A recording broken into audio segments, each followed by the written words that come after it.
KPCC vice president A ഷുക്കൂറിന് ഇത്തവണയും സീറ്റില്ല. KSU ജില്ലാ president എ.ഡി. തോമസിനെയാണ് party ആലപ്പുഴയിൽ സ്ഥാനാർത്ഥിയായി പ്രഖ്യാപിച്ചിരിക്കുന്നത്. സീറ്റില്ലെങ്കിൽ പലതും വെളിപ്പെടുത്തുമെന്ന് പറഞ്ഞ ഷുക്കൂറിന്റെ നിലപാടിൽ മയം വരുത്തിയിട്ടുണ്ടെന്നാണ് വിവരങ്ങൾ. പാർട്ടിക്കെതിരെ ഒന്നും പറയില്ല എന്നാണ് ഷുക്കൂറിന്റെ നിലപാട്. 2011 അവസാനമായി തെരഞ്ഞെടുപ്പിൽ മത്സരിക്കാൻ എ ഷുക്കൂറിന് അവസരം ലഭിച്ചത്. അതിന്റെ വിഷമം തനിക്കുണ്ടെന്ന് ഷുക്കൂർ നേരത്തെ പറഞ്ഞിരുന്നു. ആലപ്പുഴയിലോ അമ്പലപ്പുഴയിലോ സ്ഥാനാർത്ഥിയാക്കണമെന്നായിരുന്നു ഷുക്കൂറിന്റെ ആവശ്യം. അതിനിടെയാണ് അമ്പലപ്പുഴയിൽ സ്വതന്ത്ര സ്ഥാനാർത്ഥിയായി ജി സുധാകരൻ എത്തുന്നത്. UDF അദ്ദേഹത്തിന് പിന്തുണ പ്രഖ്യാപിക്കുകയും ചെയ്തു. പിന്നീട് അദ്ദേഹം ആവശ്യപ്പെട്ട മറ്റൊരു സീറ്റായിരുന്നു Alappuzha. MJ Job, Rigo Raju, A.T. Thomas, MP Praveen എന്നിവരെയാണ് പാർട്ടി ആലപ്പുഴയിൽ തീരുമാനിച്ചിരുന്നത്.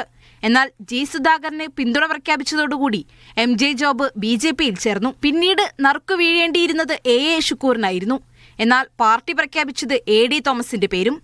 തന്നെ മനഃപൂർവ്വം ഒഴിവാക്കുകയാണെങ്കിൽ ചില വെളിപ്പെടുത്തലുകൾ നടത്തുമെന്ന് A ഷുക്കൂർ പറഞ്ഞിരുന്നു. ആ നിലപാട് മയപ്പെടുത്തിയിരിക്കുകയാണ് A ഷുക്കൂർ.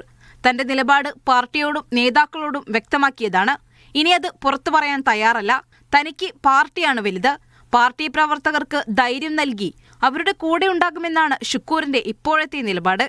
അതേസമയം തെരഞ്ഞെടുപ്പിന് ശേഷം കൂടുതൽ പ്രതികരണമുണ്ടാകുമെന്ന സൂചനയുമുണ്ട്. മീഡിയ 1 ആലപ്പുഴ.